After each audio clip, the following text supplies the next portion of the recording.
Life growing up, I'm actually still growing up. I was raised in a single parent home. My mother worked a lot of hours. She worked multiple jobs. Qiyana was a very calm, a good kid. Um, my mother basically kept Qiyana through her toddler years, and she never was sick.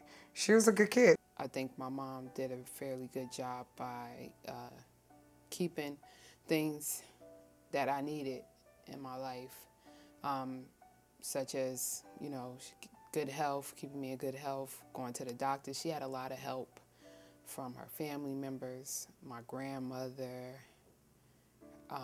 all my aunts, uncles. Everybody had a hand in raising me. My mom would always say, like, Qiyana's everybody's child. I've started to participate in her life when she was about 8 or 9 years old. So some of that early raising I wasn't a part of, but I always felt like there was something missing in my life because just by what things that was happening from the time she was born until the time she came into my life, things got better once she came into my life. Well, me and Qiyana had a very tight relationship. We always was together because we used to work at the New Arizona. And, we just had a regular sister kind of like relationship. Like we always fought, but still, it was still tight. Like we'd fight and then 10 minutes later, we'd be friends again. It was some great years, still some great years. I love her as a sister. I don't look at her nothing different but a sister. We did everything together. We were inseparable. We went on every field trip, road trip, anywhere I was going with my mother and father. Qiyana was right there. Man, I know Qiyana since I was 9 years old. We met in the 4th grade, and I still never forget like how she just basically came to me and told me I was going to be her friend, and then I found out years later that she thought I was she thought I wasn't as clean as the other kids because of some of the people I hung out with. But yeah, we've been friends ever since. Our families know each other. She's been around every holiday, barbecue. Her mother would tell me little stories how she always felt that she can do a lot of stuff on her own. Qiyana was always independent. She always was motherly. I can go pick her up from school and she had to make sure everybody had their coats on, their hats, their shoes was tied. She always had an old soul. She wasn't a normal child. She always act old. And that's probably because of being around older people. She's just always been the independent type. Like I felt like she was working since she was like 12 or something. Like I felt like, man, like watching her always motivated me growing up because she always, didn't beg for anything, didn't ask for anything. She just, she went out there and she got what she wanted ever since, we were kids. And I've always loved that about her.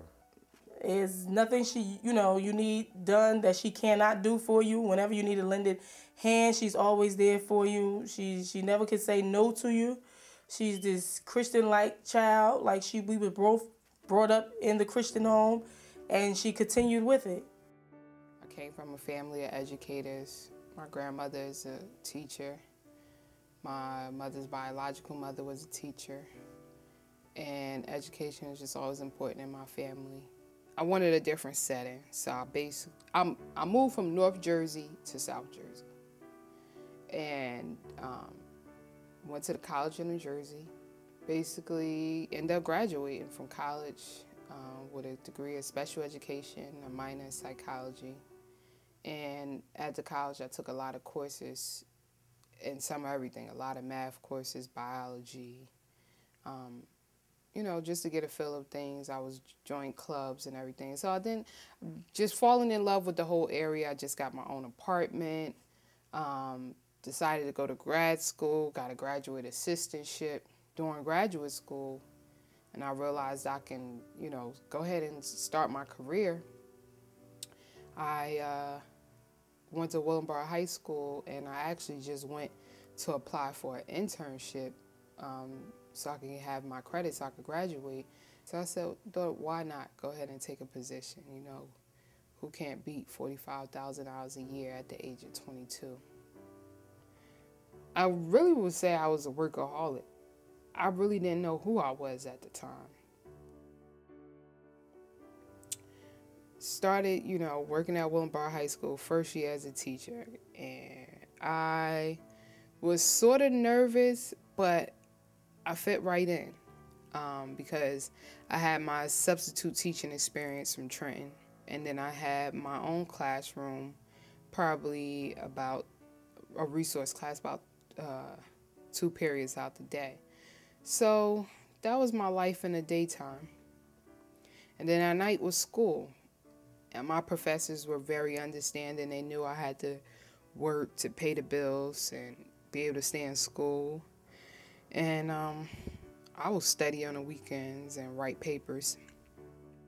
How did you just feel about your life? Did you just feel like, you were living a pretty...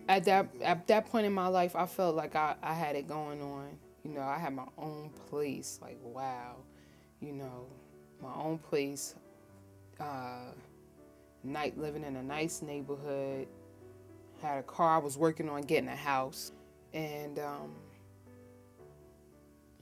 I was liking it. I thought I had control of my life. I really did.